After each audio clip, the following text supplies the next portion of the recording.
Today's top story, and I want to talk about what's going on in Ukraine. So NATO countries are starting to realize something, starting to wake up to something.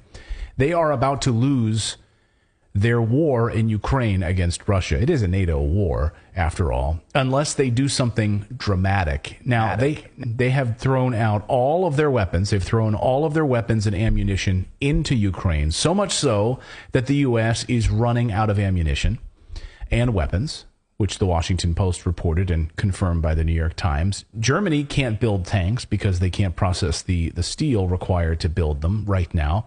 And things don't stop now. Ukraine will be destroyed. It will cease to exist as a country. Now, we've been saying this since the start of the war. Of course, Noam Chomsky said it, and many experts we've had here on the show have said it, that there's only two ways this ends, right? Either there's a settlement, a peace settlement, or Ukraine no longer exists as a country. And it looks like they're going with the second option right now. The Biden administration, NATO leaders are going with the second option. So here is Colonel Douglas Macgregor, friend of the show. He's been on, of course, a number of times. Now, he did an interview yesterday, and I love this quote, and I wanted to feature what Colonel Macgregor said. He said, the fact that in his foreign policy, Biden's take no prisoners conduct of U.S. foreign policy means the outcome of the next phase of the Ukrainian war will destroy the Ukrainian state. So what does he mean by that?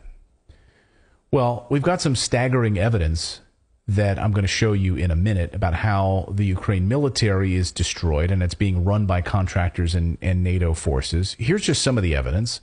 If you thought things were winding down, now that Republicans have taken control of the House of Representatives and they said, maybe we're not going to have this endless purse strings that are available to just keep putting us further into war. No, it's not happening. Not happening at all. Things are actually about to get much, much worse. So overnight, a massive drone strike. Take a look at this. Strike inside of Russia. This is inside of Russia. Destroyed an oil depot. Again, inside of Russia, which has reservoirs of oil products that are right now on fire, and they're still trying to put this out. Rescue teams at the scene trying to put out this fire, according to the Telegraph. And here's just a graph from the Telegraph that I want to point out. So here's the headline. Drone strike in Russia border town sparks fire at oil depot. There was an unidentified bomb dropped from drones. So where are those drones coming from? Of course, they're coming from the United States. Supply of drones to Ukraine. And let's be clear, these drones are run by and guided by the United States. David's back. Yes, I'm back. And I wanted to say, I'm shocked that the U.S. isn't there guarding the oil fields now, guarding the oil so that it doesn't get out of hand. So no, we did in everywhere else we go. No, they'll go to Syria and they'll steal the oil. We'll go to Syria and steal the oil. We'll go to Haiti and steal your oil. We'll go to other places and steal your oil. But in Moscow, we'll bomb it and destroy it so that you can't send it to Germany. So, see how this circular logic works? Appreciate that. That's what we're doing with their oil. That's what we do with the other natural resources. But in this case, we can't go in and exploit their oil, so we just blow it up. Now, this is happening not just in this town where this oil, it's happening all over the Belgorod area. It's happening in multiple cities along these border towns in Russia. And it's just a matter of time before all hell breaks loose. Now, you saw the muddy tracks, the muddy fields that we've been showing you over the past few days. So they're just sitting and waiting right now. But the Russian army has made major advances and has picked up a lot of territory and has repelled a number of NATO advances over the past 24 hours. But here's just one sentence out of this Telegraph piece that I wanted to highlight for you.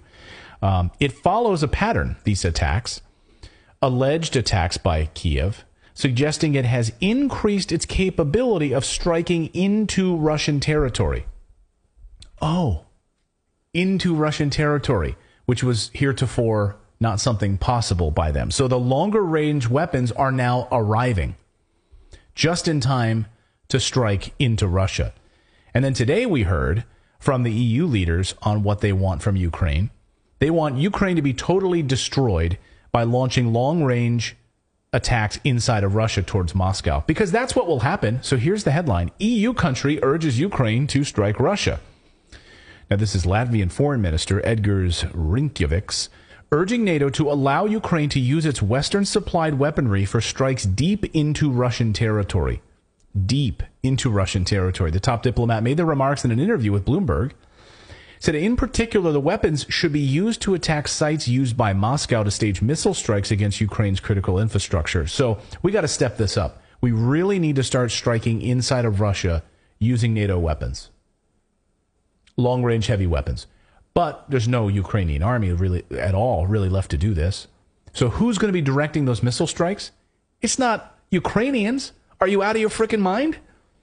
We're going to let Ukrainians use HIMARS, launching heavy weapons. We're going to let them direct drone strikes. Hi, folks. Canadian Prepper here. I got some very unfortunate news today. The war has taken a turn for the worse. In just the past few hours, there's been a major escalation, and the mainstream is not talking about it yet, but they will be in the days coming forward, because everything seems to be lining up for Belarus to directly enter this conflict. Now, there's been an attack on a Belarusian airbase just south of the capital, Minsk, just minutes south of the capital city of Belarus, okay? There was a Russian spy plane, an AWACS plane, one of 9 of their fleet. These are very expensive airplanes. I'm going to show you some pictures of where exactly this attack took place and what plane was damaged. But this is a $300 million airplane that was destroyed in this attack that they're alleging was Ukrainian drones. Now, there's some Ukrainian intelligence coming out that no, this was in fact Belarusian defectors signaling that there might be some disunity within that country. We're going to talk about the consequences of this, because remember, just earlier this week, Lukashenko made a promise that if we are attacked, we will directly enter the war. Now, let's put in perspective what has happened just in the past week. You have the Russian suspension of the final remaining nuclear treaty, signaling a new nuclear arms race. We have Lukashenko pledging to expand their military by 150,000, saying that they can have 1.5 million in military reserves if they need to. Of course, we had him say that if we are attacked, we're going to enter the conflict. On the same week, you have Moscow suspending oil to Poland via the Druzhba pipeline. You have Poland installing anti-tank Hedgehog defense systems on the border with Belarus, as well as the border with Kaliningrad. On the same week, you have the Moldovan front being called into question, with the Transnistrian ammo dump being eyed by the Ukrainians. Moldova has called on Transnistria to demilitarize, and they want the Russians out. Ukrainians are saying, well, we can help you out. Now, apparently, Russian intelligence has intercepted a memo that was sent by the Ukrainian military to a border town by Transnistria that was supposed to be the recipient of weapons and ammunition for some Ukrainian provocations. So there's a lot of mixed messages.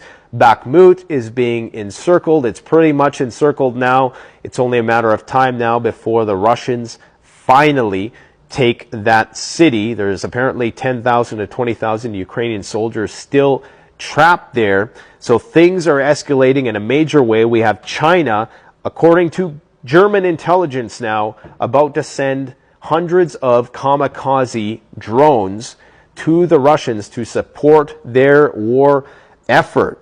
Now, this could all, the brakes could be put on this World War III thing if the following story carries any water. We have bird flu outbreak in South America, worrying the WHO. Apparently there was 2 people who contracted it. One, of course, was an 11-year-old girl who died.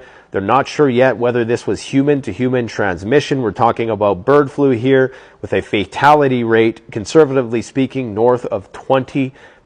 Now, they're saying that the strain that this little girl contracted and died by is not as lethal as the bird flu that we're accustomed to